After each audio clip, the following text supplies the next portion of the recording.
అమరావతి కొత్త మలుపు, విజయవాడ లింక్ పై ఫోకస్. ఇది చూడండి, అమరావతి మీద గత 2-3 రోజుల నుంచి చాలా విస్తృతంగా వార్తలు వస్తున్నాయి. మొన్న నారాయణ సిఆర్డీఏ సమావేశం జరిగింది, వంతెనలకి ఇది వచ్చింది, సీడ్ యాక్సిస్ రోడ్ అనేది దాదాపు పూర్తి అయిపోయింది, ఇలాంటివి చేశారు. అది అయిన తర్వాత చంద్రబాబు నాయుడు మొన్న సమీక్ష చేసి ఆయన కొన్ని ఉత్తర్వులు ఆదేశాలు సూచనలు చేశారు. ఈ రోజేమో హోంమంత్రి అనిత, తర్వాత ఇంకో మంత్రి కొనపల్లి శ్రీనివాసు వీళ్ళు వెళ్ళి ఆ కట్టినటువంటి ఆ ఎమ్మెల్యేల కోసం కట్టిన క్వార్టర్స్ లేకపోతే అవి ప్లాట్స్ అవి చూసి బాగున్నాయి చాలా ఇది అని చెప్పి వాళ్ళు చెప్తూ ఉన్నారు. రకరకాల రూపాల్లో అమరావతి గురించి దాని గురించి వార్తలు వస్తున్నాయి. నిన్న నారాయణ ఈ విషయం మాట్లాడారు. ఈ సమయంలో మనకు 2-3 కనిపిస్తున్నాయి. ఒకటేమో అక్కడ కార్యకలాపాలు పెంచటం, రెండవది నారాయణ మంత్రి చెప్పింది ఏంటంటే ఇది చాలా ముఖ్యమైనది. కోస్తా జిల్లాలకు సంబంధించి విజయవాడ నుంచి అమరావతికి ఎన్ని బ్రిడ్జీలు వీలైతే అన్ని బ్రిడ్జీలు వేయండి, కృష్ణానది మీదుగా ఎన్ని వంతెనలు వీలైతే అన్ని వంతెనలు కట్టండి అని చెప్పి చంద్రబాబు నాయుడు గారు అక్కడ ఆదేశము సూచన చేశారు. తద్వారా కనెక్టివిటీ చాలా పెంచుతాము అని. ఇంకొకటి చాలా హైవే లాంటిది దూరం తగ్గిస్తుంది, అది కూడా వస్తుందని.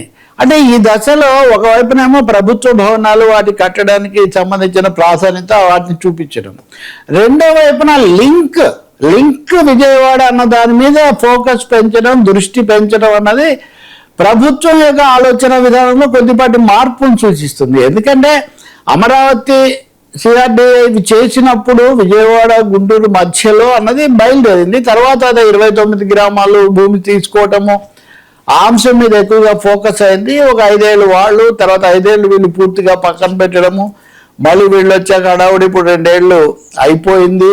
అయినప్పటికీ ఇంకా పనులు వేగంగా జరగాలి, కాంట్రాక్టర్లు తొందరగా నిర్మించట్లేదు, ఆలస్యాలకు ముఖ్యమంత్రి మంత్రులు కూడా మందలించిన సందర్భాలు కూడా మనం చూసాం. కాబట్టి కొంత అలా నడుస్తూ ఉంది అని.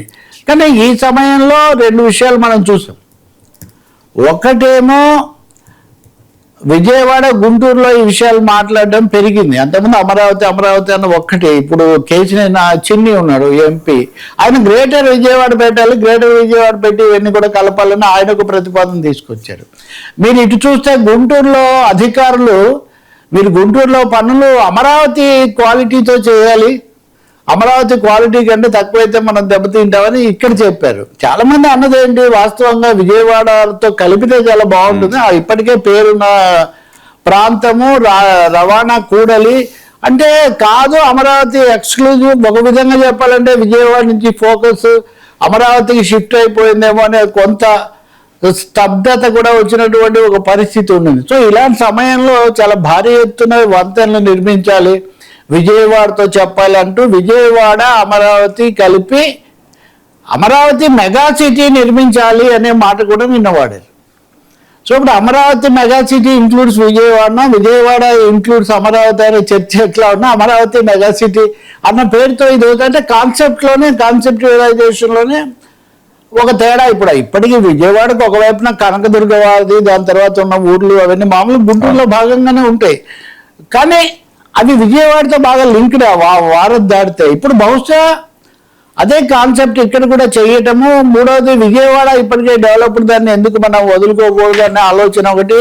మూడవది అమరావతి వేగము, అమరావతిలో వస్తున్న విస్తృతి ఇప్పటికిప్పుడు సరిపోదన్న ఆలోచన కూడా రాష్ట్ర ప్రభుత్వానికి రావటం, ఇవన్నీ కారణం అయిండొచ్చు. విజయవాడతో లింక్ చేయడాన్ని అందరూ హర్షిస్తారు, కానీ ఫోకస్ మళ్ళీ అక్కడికి వెళ్తే అప్పుడు ఏం జరుగుతుంది, ప్రభుత్వం యొక్క ఆలోచనల్లో లేదా సిఆర్డీ ఆలోచనల్లో మార్పు ఏంటి. ఇంకోటి కూడా చెప్పారు మినిస్టర్ నారాయణ, ఏమని రోప్ వే ఒకటి వేయాలని ఎప్పటి నుంచో ఉంది, ఇప్పుడు రోప్ వే వేస్తున్నాము.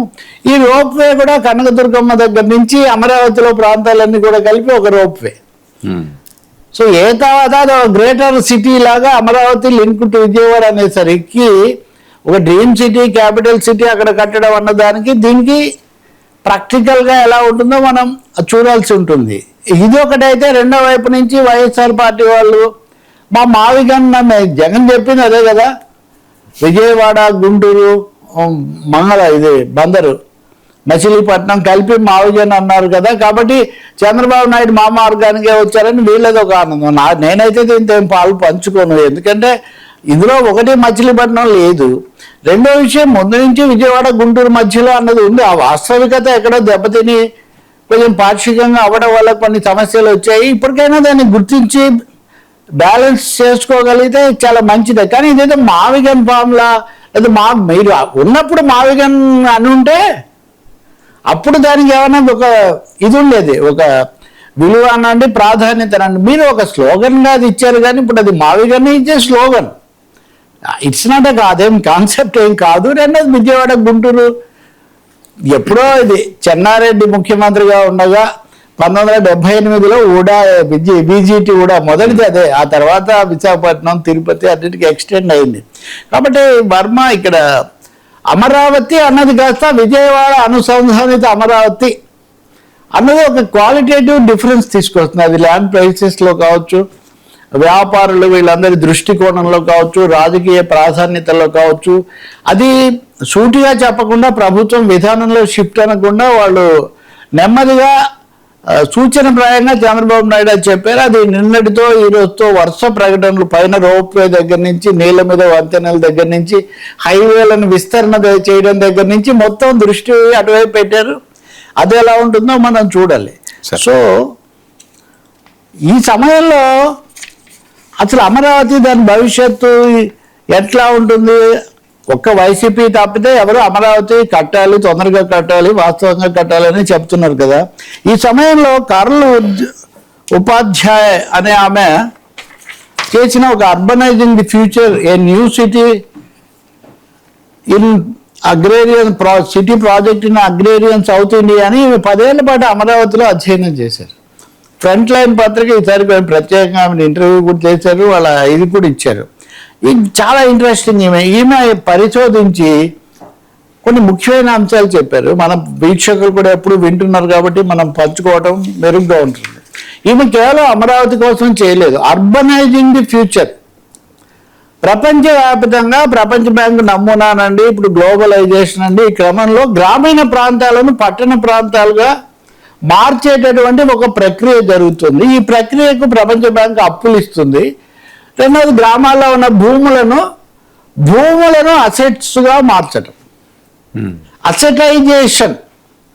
అసెటైజేషన్ ఆఫ్ రూరల్ ఏరియాస్ అన్నది ఒక పెద్ద నినాదంగా ఉంది. గతంలో గ్రామాల్లో పెద్ద కాస్త ధనం కలిగిన ధనిక రైతులు, భూస్వాములు ఆ పెట్టుబడి, ఆ సర్ప్లస్ తెచ్చి సినిమాల మీద పెట్టిన వాళ్ళు ఉన్నారు, పరిశ్రమల మీద పెట్టిన వాళ్ళు, భూముల మీద పెట్టిన వాళ్ళు ఉన్నారు. కానీ ఇప్పుడు ఒక అర్బనైజేషన్ ప్రాసెస్ కోసం దీన్ని పెడుతున్నారు.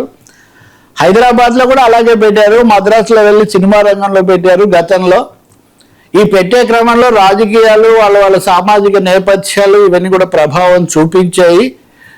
కానీ అమరావతికి వచ్చేసరికి వీటన్నిటిని మించిన ఒక పెద్ద ప్రక్రియ, ఉన్న చోట పెట్టుబడి పెట్టడం కాకుండా ఇక్కడ కొత్త నగరం నిర్మించటం అనేసరికి అది రాజకీయం కూడా జోడించబడింది. కాబట్టి రాజకీయ, సామాజిక, ఆర్థిక ఈ ప్రభావాలన్నీ కలిసి అమరావతి అనేది ఒక పెద్ద ప్రయోగంగా తయారైంది. ఈ తయారైనటువంటి ప్రయోగం యొక్క భవిష్యత్తు ఎలా ఉంటుంది, ఎప్పటికి పూర్తవుతుంది, ఈ ప్రశ్నలు మటుకు ఆలోచించదగినవే. ఎందుకంటే ప్రపంచ బ్యాంకు మనం కట్టుకోవడానికి అప్పిచ్చి వాళ్ళు వసూలు చేసుకుంటున్నారు, కానీ వాళ్ళేమి పెట్టుబడి పెట్టరు.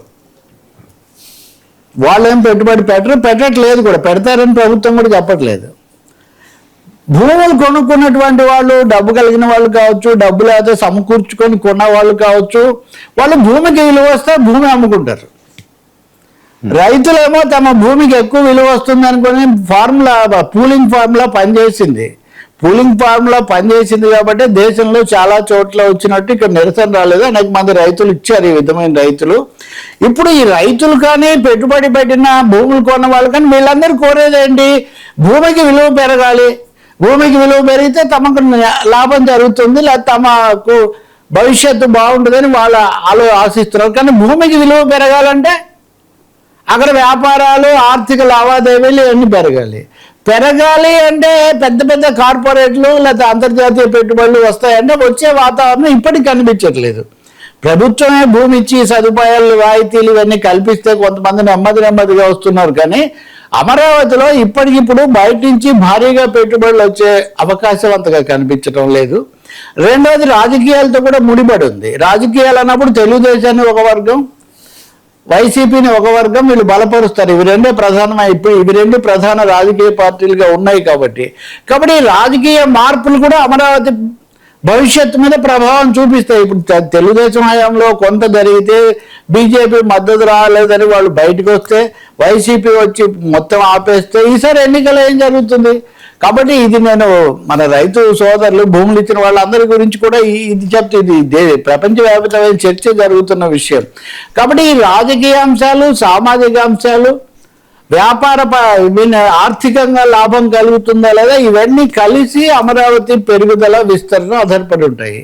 తప్పకుండా చేయగలిగింది ప్రభుత్వం తన చేతుల్లో ఉన్న భవనాలు లేకపోతే తను కట్టాల్సినవి కట్టి ఒక వాతావరణం అయితే ఏర్పాటు చేయొచ్చు. ఇప్పుడు విజయవాడను కూడా తీసుకున్న తర్వాత ఇది ఇంకా విస్తరించబడుతుంది. కాబట్టి ఏం జరుగుతుంది అంటే బహుశా మరొకసారి దీని మీద ఒక సమగ్రమైన అధ్యయనం, ఒక రీలుక్, ఒక కొత్త దృష్టి కూడా తీసుకోవాల్సిన అవసరం చాలా ఎక్కువగా ఉంటుంది. మామూలుగా ఇప్పుడు ఉదాహరణకు ఉదయం కొండపల్లి శ్రీనివాస్ మంత్రి చూసిన తర్వాత ఆయన పర్యటన అన్ని సందర్శించాక చెప్తున్నారు చాలా గొప్పది, వరల్డ్ క్లాస్ అవుతుంది. వరల్డ్ క్లాస్ ఎప్పటికి అవుతుంది? ఇప్పుడు అవుతుంది ఆశించడంలో అది సమస్య కాదు, ఎప్పటికి అవుతుంది? ఉపాధి, ఇక్కడ భూములు డిస్లొకేషన్, రీలొకేషన్ ఎప్పుడు అవుతుంది? దీనికి ఇన్వెస్ట్మెంట్ ఎక్కడి నుంచి వస్తుంది?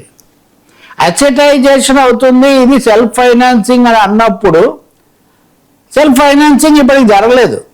ఇప్పుడు జరుగుతుంది అని ముఖ్యమంత్రి కూడా ఏమీ చెప్పడం లేదు, ప్రపంచ బ్యాంకు కూడా చెప్పడం లేదు.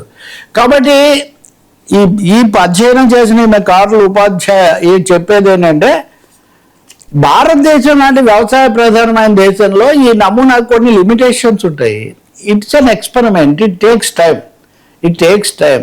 అందుకని రైతులు కానీ మామూలు మనుషులు కానీ దీని మీద వెంటనే తమకేదో ప్రయోజనం కలుగుతుందని ఆశించే అలా చేసుకోకూడదు.